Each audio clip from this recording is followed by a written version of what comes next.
simplistic as that? I mean, I know there's a lot more to it when you Yeah. learn to set it up. I think there's a lot of variables. Certain teams they play, just the way those games flow.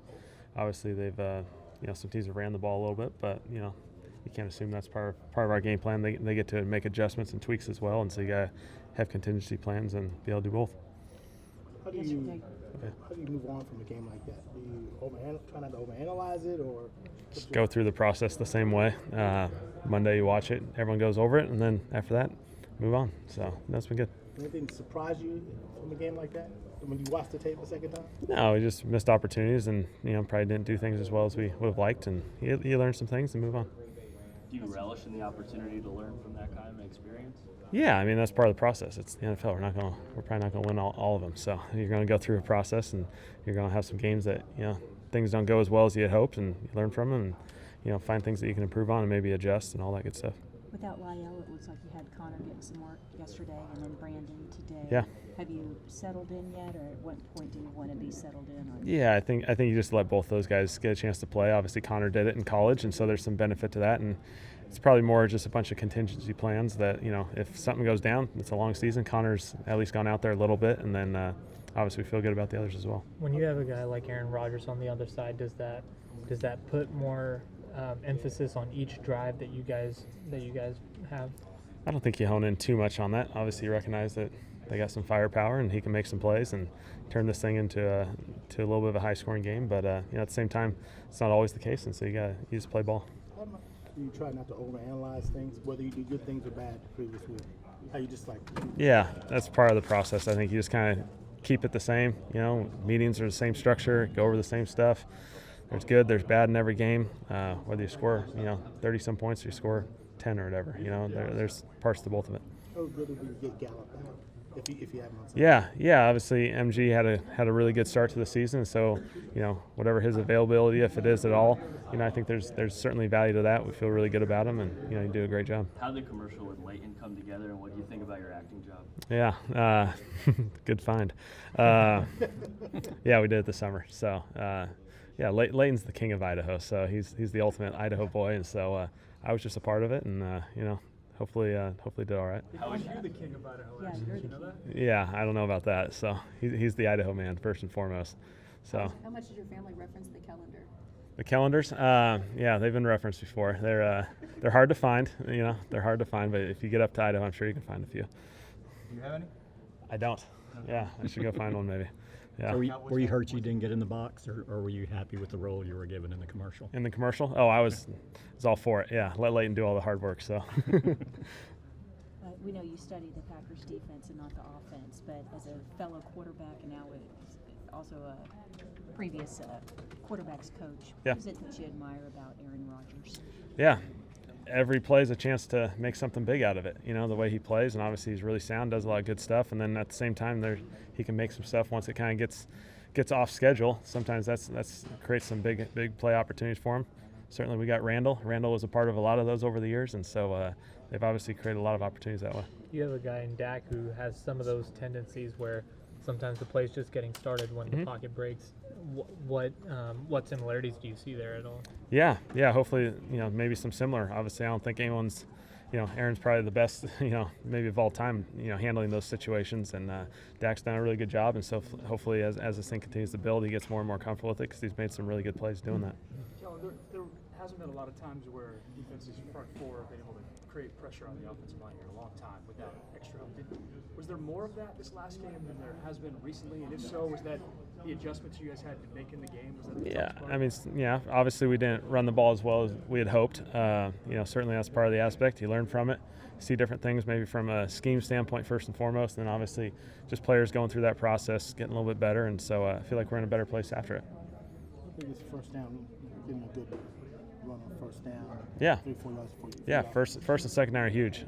You talk about third downs being these really important downs. If you're really crappy on first and second down, usually third downs don't handle themselves very well. And so, hopefully we learn some stuff through the game, through the process, and we're better at it, moving forward. Kellen, what's a typical halftime like for y'all? Because you come out in the first drive and third quarter all the time and score a touchdown. What are you guys discussing?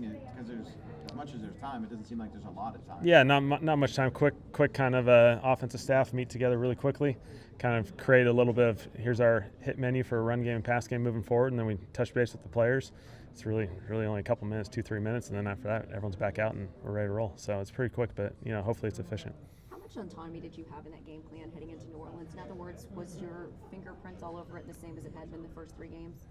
Yeah. I think we go through we didn't change our process at all. It's the same process we go through every week, and so everyone's kind of a part of it, and it's been good. There's an outside belief that basically you called the first 3 games and then JG Garrett stepped in. I was going to ask it a little bit more. JG gets the heat when we scored 10. No, no. I think we went through the process the exact same way, and sometimes it works, sometimes it doesn't. It's the NFL, and they got good players, and they made some really good plays. I understand. I mean, obviously anybody in the NFL is used to crowd noise, but was there anything about that environment that influenced the way y'all wanted to call that? No, I mean, naturally you recognize it's really loud there. It's hard to deal with some of that stuff, and you got to recognize it. And I think we prepared hopefully well in that aspect. But there's certain things that it's going to be challenging with crowd noise and whatnot, and so you got to recognize that. Even though you expect success every week, but this is the NFL. In the back of your mind, you're going, someone's going to stop us at some point. Yeah, you're going to have some bad games. You're going to have some good games. It's part of the process, and you're going to run into hurdles like this. And so, I think we got the right guys to handle it, and hopefully move forward in a positive way. You knew this game was coming. I mean, even when things were going well, you didn't know when, maybe a 10-point game, but probably another one that comes up at some point. Maybe a couple, and we'll see how that goes. So, I feel like we got the right guys, went through the process the right way, and you're kind of pretty far past it by this point, and so we're pretty deep in the Green Bay, and we're good to go. This copycat league, do you think teams will use what the Saints did to slow you down and try to use some of those same techniques? I think it's important always to recognize those things that, if maybe you do things, whether it's positive or negative, see what you did first and foremost, see what teams did against you, because naturally people are going to evaluate you in that aspect, and so you got to recognize the things that they did well. Hopefully have your adjustments or plan moving forward, and be prepared if that happens again. What did they do specifically that they were able to stop the run and prevent the big plays down the field? It's kind of tough to do both. Yeah, they did a good job on first and second down, and we created ourselves in some challenging situations, and didn't take advantage of a couple third and shorts that probably and then you have 2 turnovers, and that kind of creates a short, challenging game when you only have 9 possessions and you have a couple turnovers in there, and the game happens fast. How important play action has gone down for you guys? Why do you think that is? The number of times you've used it. I think it just ebb and flows of games, and every game's a little bit different. And certainly being on the road, being at home, there's things that you can and can't do. And so I think that's all part of the process. Obviously, you love play action, but things got to connect at the same time too. So from all aspects of the offense, so we'll be good. Having not been too far removed for the game, how's it helped you communicate with these players following a game like that to get them back on the same page and sort of reset them? Yeah, I think more than anything, it's just we have the right guys. We there's going to be these processes, and don't let some game cost you the next one and get stuck in the rut of a loss, and go through the process the same way, move on. We're not going 16-0. That's all we found out, and we move on. Are you at all amused by the fact that after the first 3 games, everybody said they're not going to be able to keep him, he's going to be head coach? And after this last game, they said, why would they keep him? Yeah, welcome to coaching, right? So you're learning that process. Yeah, no, it's all part of the process. I mean, you're going to lose a few. Yeah, that's just part of playing. Yeah, that's part of it, and there's going to be good, there's going to be bad. Move on, and we'll be okay. How different was that for you when you got to the NFL and you say you're not going to go 16-0, but coming out of college and you go 50-3, it seems like you'd be used to. Yeah, I think you learn it in the NFL. I think my first year in Detroit, we won 4 games, so went through that process and learned it. And I think everyone's really good in the NFL. You win 11, 12, 13 games, you're in the playoffs and feeling really good, and that includes a few losses in there. So hopefully you don't have too many, and you go through the process the right way and handle it. Balance is a big part. Balance is a big part of what you want to do offensively. Yeah. Obviously, going into a game, but during the course of the game, do you care much about balance, or is it just what is working and you go with what's working? It's all going to swing back at some point. There's always a goal of balance, but at the same time, you don't want to be stubborn and naive to think you got to stick in certain worlds.